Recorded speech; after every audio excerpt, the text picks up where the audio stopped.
Hello my dear students of grade 7. Hope everyone is keeping well. Today let us begin our lesson number 6 on operations management in this video. However, this is going to be the first segment of this lesson. Here's a list of things for you all to do in order to complete the note as well as the activities given last week. Read the instructions clearly. So let's start our new lesson on operations management. Have you ever thought about how the goods and services that you consume within a day are produced? Organizations have 4 functional departments.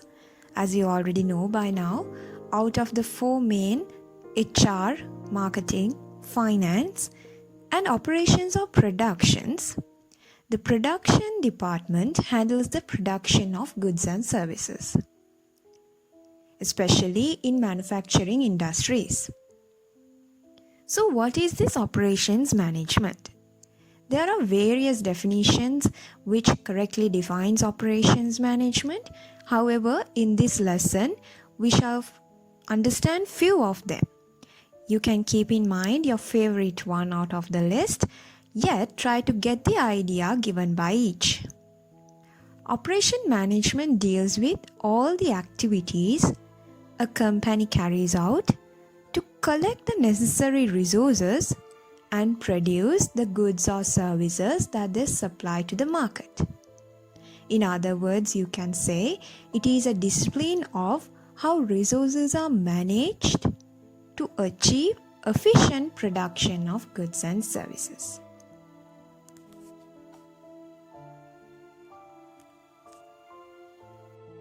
Operations management focuses on carefully managing the processes to produce and distribute the products and services.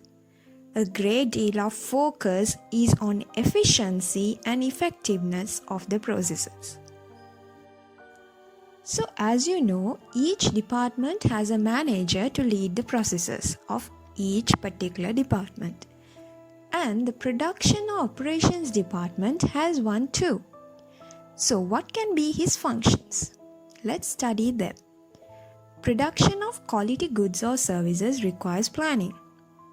This includes what needs to be bought and when, and the quality of inputs and the production process, or what method should be used for the production, how to design the production area, that means the layout of the factory usually, what equipments and machinery to be used, and liaising closely with the HR department to recruit the skilled manpower in order to carry out the tasks.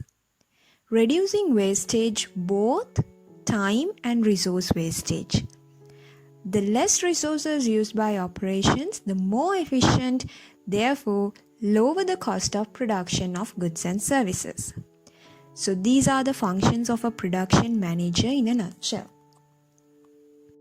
Operations management is the administration of business practices to create the highest level of efficiency possible within an organization.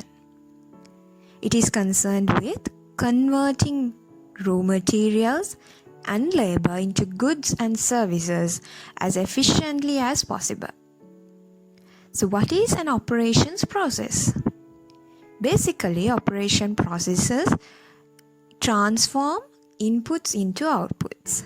Inputs are the things like raw materials, labor, equipment, information, money or finance, capital. Outputs are products or services, as well as the level of customer satisfaction people have or consumers have after they have purchased from this organization. How can inputs be converted to the outputs? This is dealt in the transformation process. So as you can see, operation process has 3 steps as input, transformation process, and output. Transformation process includes the manufacturing method, quality use of resources efficiently, and even paying salaries or wages for the workers, which ultimately results in the output, which is the final good or service. In this lesson, we are going to learn 3 important methods of production which will be described in the transformation process according to the number of customers the organization focuses on, customer requirements, and also the capacity of the business. Either one of these 3 methods will be used. The 3 types of production methods would be job production, batch production, and flow production. Have you ever witnessed the operations process of your favorite soft drink bottle or your favorite chocolate? It's time to recall such an experience if you have ever witnessed them.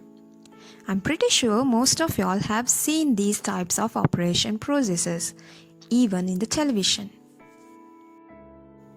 So, what will be the inputs in this situation to produce a fizzy drink bottle?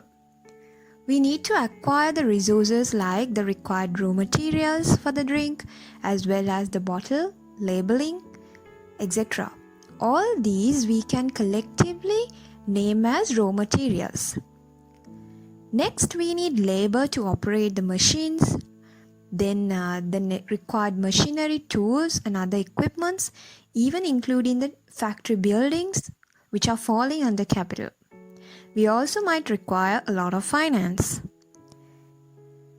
If our inputs are ready, what will happen in the transformation process? Yes, we will utilize our inputs and manufacture the product using them. In this situation, the method of production used is flow production, which you will be learning in the second segment of this lesson in detail. After the quality use of resources, packaging, filling liquid, including labeling, sealing the bottles, and finally the output will be the final bottles or the product ready for consumer usage.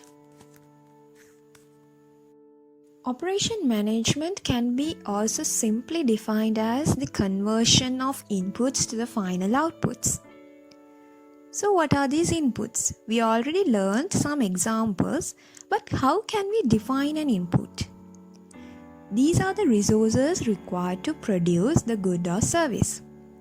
Companies usually need to acquire these resources and use them in their production process to get the output that is required. For example, raw materials, labor, building, finance, etc. will be some of these inputs. What is the transformation process? There are 3 types of production methods used in this process, which is known as the batch production, job production, and the flow production. We will be studying these 3 types separately with interesting examples in our next video clip.